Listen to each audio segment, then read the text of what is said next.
ഇന്ന് വിശുദ്ധ ബലിയർപ്പിച്ചത്, അതുപോലെ തന്നെ വിശുദ്ധ കുർബാനയുടെ ആശീർവാദം തന്നതെല്ലാം നമുക്കെല്ലാവർക്കും അറിയാവുന്ന പോലെ നമ്മുടെ പുതിയ KST ചെയർമാൻ അച്ഛൻ ഫാദർ വർഗീസ് മുണ്ടക്കലച്ഛനാണ്. അദ്ദേഹം മെയ് 1 പുതിയ KST ചെയർമാനായിട്ട് ഇവിടെ വന്ന് ചാർജ് എടുത്തത്.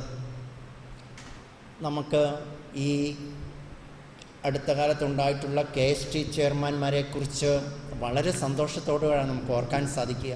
നമ്മുടെ കഴിഞ്ഞുപോയ ബഹുമാനപ്പെട്ട സെബാസ്റ്റ്യൻ അച്ഛനാണെങ്കിലും മുണ്ടക്കലച്ഛനാണെങ്കിലും ചെയർമാന്മാരെന്ന് പറയുന്നെങ്കിലും ഇവിടെ ഒരു തമിഴൻ ചെയ്യുന്ന ക്ലീനിങ് പരിപാടി മുതൽ ഇതിൻ്റെ ഏറ്റവും വലിയ ഗവർണൻസ് വരെ നടത്തുന്നത് ഈ ബഹുമാനപ്പെട്ട വൈദികരായിരുന്നു.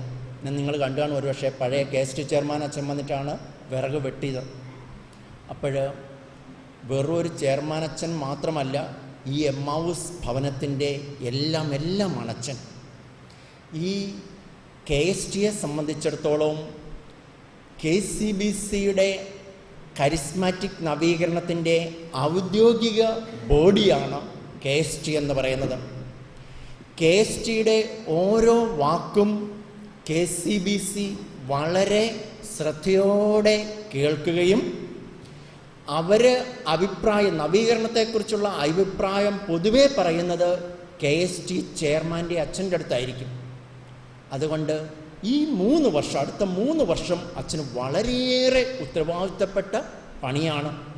നവീകരണത്തെ വേണ്ട രീതിയിൽ ക്രോഡീകരിച്ച് മുന്നോട്ട് കൊണ്ടുപോകുക, ശരിയായ ദിശയിൽ പോകുന്നുണ്ടെന്ന് ഉറപ്പുവരുത്തുക, ബഹുമാനപ്പെട്ട മെത്രാൻ സമിതിയോട് അതിൻ്റെ കാര്യങ്ങളെ ബോധ്യപ്പെടുത്തി കൊടുക്കുക, ഇതെല്ലാം അച്ഛൻ്റെ ഉത്തരവാദിത്വമാണ്.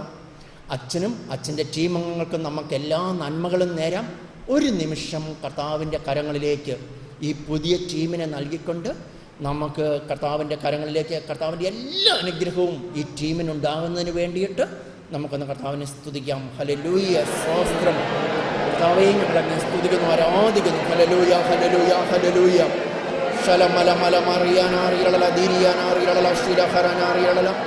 കർത്താവെ, അനുഗ്രഹിക്കണമേ, ശക്തിപ്പെടുത്തണമേ, ബലപ്പെടുത്തണമേ.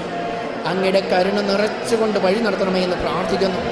കർത്താവെ, അങ്ങയുടെ കൃപകൾ സമർത്ഥമായിട്ട് ചൊരിയണമേ എന്ന് പ്രാർത്ഥിക്കുന്നു. ഏറ്റവും സ്നേഹമുള്ള മാതാവേ, അങ്ങയുടെ വിമല ഹൃദയത്തിലേക്ക് സമർപ്പിക്കുന്നു. അമ്മ കാത്തുകൊള്ളണമേ, സംരക്ഷണം നൽകണമേ, കാവൽ മാലാഖമാരെ പ്രാർത്ഥിക്കണമേ. Praise the Lord. വിശക്കനുണ്ടാവുമായിരിക്കും അല്ലേ?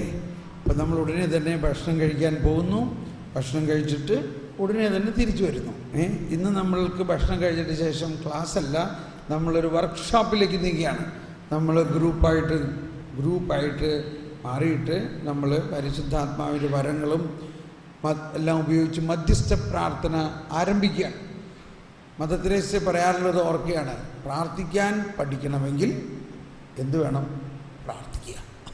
പ്രാർത്ഥിക്കാൻ പഠിക്കണമെങ്കിൽ പ്രാർത്ഥിക്കുക. വരദാനങ്ങളെക്കുറിച്ചൊക്കെ കുറേ ക്ലാസ് കേട്ടതുകൊണ്ടൊന്നും വരദാനം ഉണ്ടാവില്ല. വരദാനം പ്രാവർത്തികമാക്കുക. സ്വിമ്മിങ് പഠിക്കണോ? പുസ്തകം നോക്കിയാൽ സ്വിമ്മിങ് പഠിക്കാൻ പറ്റുമോ? സ്വിമ്മിങ് പഠിക്കണമെങ്കിൽ വെള്ളത്തിലേക്ക് എടുത്താൽ ചാടുക. അതാണ് നമ്മൾ ചെയ്യാൻ പോണത് ആദ്യമേ തന്നെ. അപ്പോൾ ഊണ് കഴിച്ച് വേഗം ഓടിയെത്തുക. എന്നിരുന്നാലും